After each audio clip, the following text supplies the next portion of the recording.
বন্ধুরা, গরিব মানুষের খাবার, ঘরে কোনো সবজি নেই, কি করব? সবজিওয়ালা এসে একজনা 10 টাকা ধার দিয়েছে, তাই আলু, পটল আর বরবটি নিয়ে এসে এটাই ঝোল করছি। এছাড়া আজকে আমাদের আর খাওয়ার কিছুই নেই, কি করব? গা জোটে তাই অনেক, কথা আছে নুন ফ্যানেই গরিবরা চলে যায়। তো এই আজকে আমাদের রান্না হচ্ছে, আর কোনো কিছু নেই এছাড়া। আর লঙ্কা, একজনের বাড়ির থেকে 2টো লঙ্কা চেয়ে নিয়ে এসেছি, নিয়ে এসে রান্না করছি। গ্যাসটাও ফুরিয়ে গেছিলো, পাশের বাড়ি থেকে একটা সিলিন্ডার নিয়ে এসেছি, নিয়ে এসে বললাম তোমার একটুখানি দাও, আমি একটু রান্না করে নিই।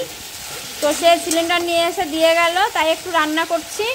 না হলে পরে আজকে আমাদের খাওয়াই জুটতো না, কী করবো? না খেয়ে তো থাকা যায় না, সবাইকে নিয়ে একা নয়, না খেয়ে থাকা যায়। গরিব মানুষদের একবেলা খায়, একবেলা না খেয়েই থাকতে হয়। তো হচ্ছে তার মধ্যে আমরা হচ্ছে মেন গরিব মানুষ।